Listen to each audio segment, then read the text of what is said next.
Dr. Gant, thank you again for appearing before this subcommittee. And this matter that we have under consideration is pretty timely now because of what's happening in Eastern Europe now. And I think that all the members of this subcommittee, and in fact all the members of the Congress, we all stand together because we want to ensure that there are effective sanctions against Putin and what he's done in Crimea, and we want to stop him. I don't think that there's any doubt in anybody's mind that we want to stand resolute and united in trying to do all that we can to ensure that the democratic process is available to all those who are in Eastern Europe. But with that said, the question came up earlier today, or the comment came up earlier today about HR 6 and it's having such a tremendous impact on the future of Eastern Europe. And my question to you is, if HR 6 was in fact enacted today, when is the earliest possible time that exports of LNG would have an impact on decreasing Russia's hold on the Ukraine or on other of our European allies who right now depend on Russia for their natural gas supply? When do you see, or can you estimate, that Russia and Putin will feel the effect of the decrease of the Eastern European countries' dependence on Russian and natural gas? Thank you for that question, Ranking Member Rush. A couple of things that I think I can share that are responsive.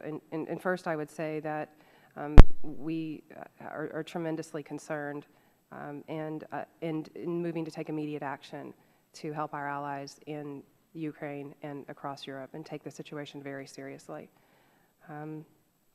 To answer your question with regard to the legislation, again, I'll just have to ask the committee to understand that I haven't had a chance to really assess the legislation and what impact it would have.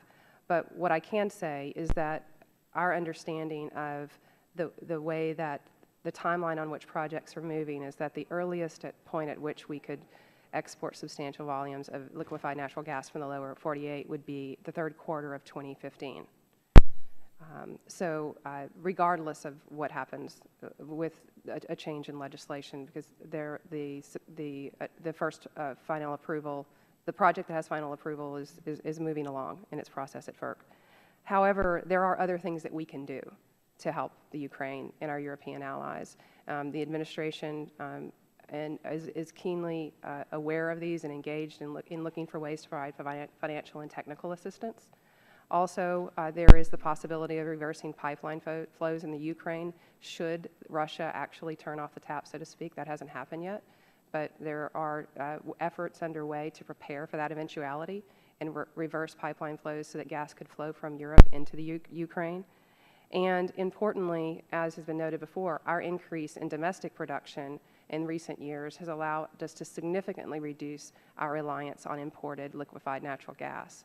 Those cargoes that would have been destined for U.S. markets have made their way on to other places on world markets. And we do know that increased supplies of natural gas on global markets and increased diversity of those supplies increases our energy security and those of our allies and trading partners. So things are happening that could have a positive impact.